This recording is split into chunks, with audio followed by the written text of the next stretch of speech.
আজকে আমার নতুন বাসার ঘটনা দিয়ে শুরু করছি। এখানে আর কি আমরা উঠার কয়েকদিন পরেই তো ফার্স্ট দেখতাম যে আমি রান্নার জন্য লবণের ঢাকনাটা আমি ওপেন করে রাখতাম যে আমার জন্য ইজি হয়।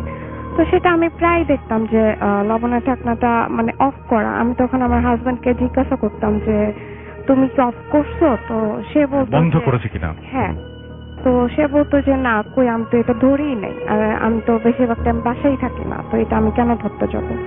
তো আমি ভাবতাম আমি হয়তো মনে ভুলে এটা বন্ধ করে রাখছি। তো তারপর দেখা যেত না প্রায় এরকম হচ্ছে। তো এর মধ্যে আরেকটা ঘটনা বলি, আমি রান্না করার টাইমে যখন আমি একা থাকি তখন মনে হয় আমার পিছনে কেউ আছে, এরকম একটা আমার ফিল হয়। আর আমি যখন বাসায় একা থাকি তখনই বেশিরভাগ টাইম এই প্রবলেমগুলো দেখা যায়। যেমন একদিন আমি বাসায় একা ছিলাম, আমার হাজবেন্ড ল্যাপটপটা বন্ধ করে ব্যাগের ভিতর রেখে দেন বাইরে গেছে, আমি রান্নাঘরে কাজ করতেছি। তো তখন হাজবেন্ড আসছে, তো বাসায় আসার পরে তো ওই দেখে ল্যাপটপটা বিছানোর পরে তুই আমাকে জিজ্ঞাসা করে যে তুমি কি ল্যাপটপটা বের করছো? তো আমি বললাম কই না তো, আমি তো ল্যাপটপ ধরিনি, আমি তো ওই রুমে যাই নাই। তো তখন মানে আসলে কাহিনীগুলো অন্যদিকে যাচ্ছে সেটা বুঝে যাচ্ছে। তো তারপরে এরপরেই মাঝখানে দেখতাম যে আমি একা থাকলে দেখতাম আমি তো 2টা আলমারির ভিতর থেকে নানা রকম আওয়াজ আসতো, সেটা আমি একা থাকার টাইমে। ও থাকলে তখন আর হতো না।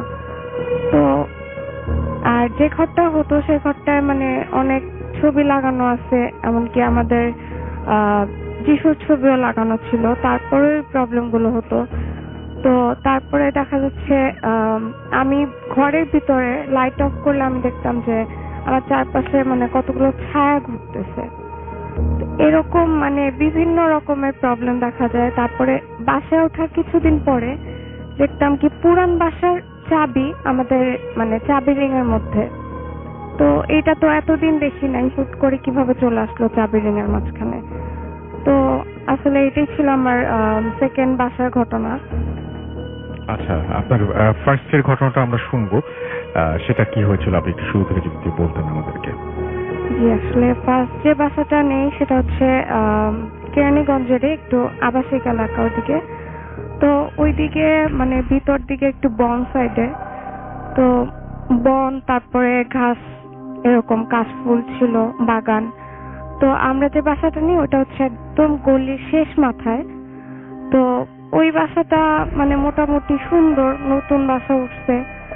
তো নেওয়ার পরে যখন ফার্স্ট দিন উঠলাম, উঠার পরেই আমাদের রুমটা মানে আমরা জিনিসপত্র নেওয়া করছি, তখন রুমের লক ঠিকই ছিল, বাট যখন আমরা উঠতে যাব তখনই দেখলাম যে মানে ভিতর থেকে বন্ধ হয়ে গেছে রুমের দরজা, সেটা ভিতর থেকে বন্ধ। ইভেন ধাক্কা দিলে মনে হচ্ছে কি ভিতরে উপরে যে লকটা থাকে সেটা বন্ধ করা। তো আমরা অনেকেই চেষ্টা করলাম, পারলাম না খুলতে। তারপরে আমার হাজবেন্ড ট্রাই করলো, দারোয়ান ট্রাই করলো, বাট কেউই খুলতে পারতেছে না। তারপর ওই দিন আমরা ছাদে ঘুমাই। তো তারপর দিন আমরা যখন বাসায় ঢুকার পরে ওই দিন যখন রাতে ঘুমাবো, মানে রাতের বেলা 3তলায় আমরা থাকতাম, দোতলায়, 3তলায় কেউ থাকতো না, 2 থেকে 2.5 মাসের মতো বন্ধ ছিল। তো 3তলায় দেখতাম নানা রকমের আওয়াজ, মানে টেবিল হাঁচড়ানো বা খাট টেনে নিয়ে যাচ্ছে, তারপরে আলমারি টানছে, বাচ্চাদের দৌড়াদৌড়ি, ধূপধাপ শব্দ, এরকম শব্দ হয়ে যায়। তো আমরা রাতে কেউ ঘুমাইতে পারতাম না এরকম শব্দে, মানে রাতের বেলাও মনে হতো কেউ মশলা বাটতেছে এরকম। তো তারপরে পরদিন আমরা দারোয়ানকে জিজ্ঞাসা করি, আচ্ছা এই 3তলায় কি কেউ থাকে যারা সমস্যা আছে কিনা? হ্যাঁ, কোনো সমস্যা আছে কিনা এটা খুঁজে বের করার জন্য। হ্যাঁ। আচ্ছা, 3তলায় তো সে বললো যে 3তলায় কেউ থাকে না, 2 থেকে 2.5 মাসের মতো বন্ধ, এখানে তো শব্দ হওয়ার কোনো কথাই আসে না। আচ্ছা।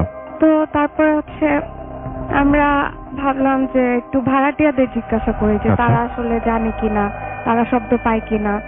তো আমরা উপরের তলায় গেলাম, 4তলায়।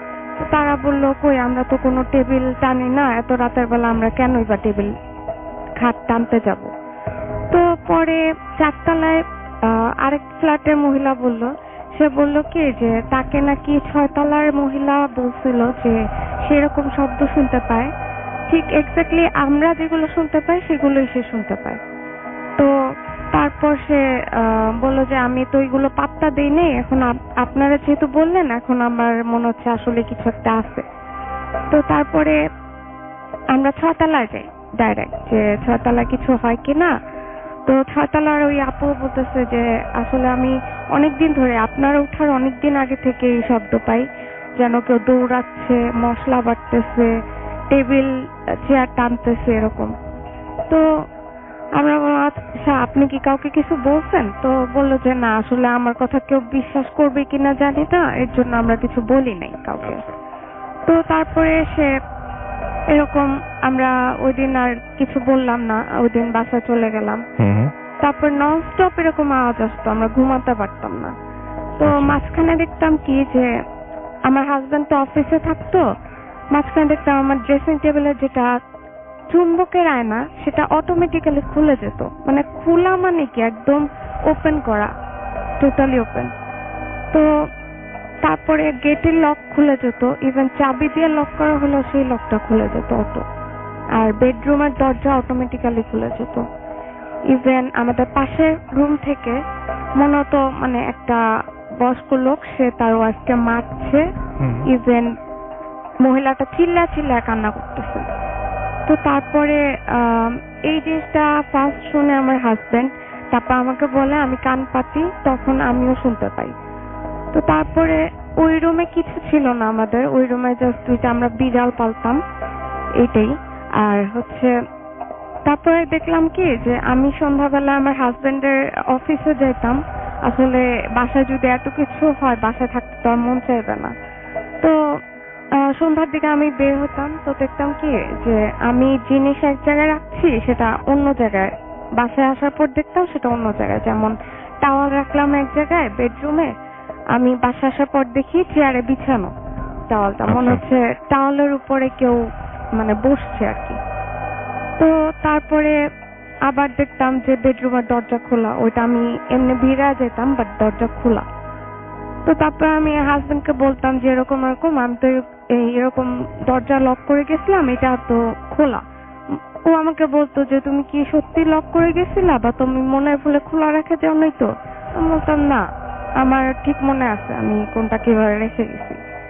তো তারপরে দেখা যেত আমি প্রায় টাইমই তো ওর অফিসে যেতাম, সন্ধ্যার দিকে বের হতাম, সন্ধ্যা 7টা, 7:30 এরকম হবে।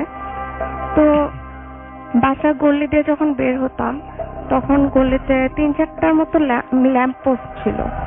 তো ওই ল্যাম্প পোস্টের নিচে যখন যাচ্ছি তো তখন আমি দেখলাম কি আমার পাশে, আমার সামনে আমার ছায়া, আমার পাশে আরেকটা ছায়া, আমার মতো একটা মেয়ের ছায়া। তো আমি ভাবলাম কি এটা কি আসলে আমার পিছনে কেউ আছে বা কেউ কি দাঁড়ায় আছে, তার ছায়া কিনা। তো আমি পিছনে সামনে সব দিকে লক্ষ্য করলাম, কোথাও কেউ নাই। তো তারপরে দেখলাম যে আমি নড়লে কি ওটার মুভমেন্ট হয় কিনা, আমি একটু দেখার চেষ্টা করলাম। তারপর দেখলাম আমি নড়তেছি বাট সে নড়তেছে না, সে ননস্টপ দাঁড়াই আছে, কিন্তু আমি হাঁটলে সেও আমার সাথে হাঁটতেছে। আচ্ছা। তো তারপরে আমি কোন রকমে প্রে করতে করতে আমি ওই গলি থেকে বের হই। আর আমার সাথে আমার গলায় কুশ ছিল, যার কারণে সে আমার কোনো ক্ষতি করতে পারে নাই। তো আমি ওই গলি থেকে বের হই, তারপরে বাসায় আসি যখন, তখন আবারও সেই শব্দ, ইভেন দরজার লক খুলে যাওয়া, প্রতিনিয়ত এই প্রবলেমগুলো হতো। এগুলো থেকে আপনারা সমাধান পাননি এখনো? সমাধান আমরা এখনো পাই নাই। ইভেন 3 তলায় আমরা অনেকদিন দারোয়ানকে বলছিলাম যে আপনারা একটু লাইট জ্বালায় রাখবেন, লাইট জ্বালায় রাখলে হয়তো এই সমস্যাগুলো হবে না, কিন্তু সে আসলে এটা করে না। এখন সে হয়তো বা কিছু জানে, তাকে যখন জিজ্ঞাসা করছে যে আপনি কি কিছু জানেন কিনা, সে আমতা করে, তখন সে চোখের দিকে চোখ রেখে কথা বলতে পারে না। আপনারা কতদিন ছিলেন ওই বাসাটায়? আমরা 1 মাস ছিলাম। 1 মাস পরেই আপনারা চলে আসছেন এবং আর ফিরে যাননি সেই বাসায়? না, আসলে সেই বাসার বাড়িওয়ালাও মানে জিনিসটা হাইড করতে চাচ্ছিল, বলতেছিল যে আপনাদের যাদের প্রবলেম তার চলে যেতে পারে। ইভেন সে নিজেও মানে এই সাক্ষী। প্রবলেমটা তার মানে হচ্ছে আপনারা ছাড়া আরো অনেকেরই হয়। অনেকের, ইভেন বাড়িওয়ালাও সাক্ষী, তার সামনেও কিন্তু এই সমস্যাটা হয়েছিল। আচ্ছা, আপনারা কিছু জানতে পেরেছেন যে ওই বাড়িতে কেন এরকম সমস্যা হয় আশেপাশের মানুষের কাছ থেকে বা কোনোভাবে? না, আসলে ওই আমরা যে গল্লিটা থাকতাম ওই গল্লিটাই সমস্যা ছিল। ইভেন চারতলা একটা মহিলা ছিল, সে খুবই পর্দাশীল। হুম।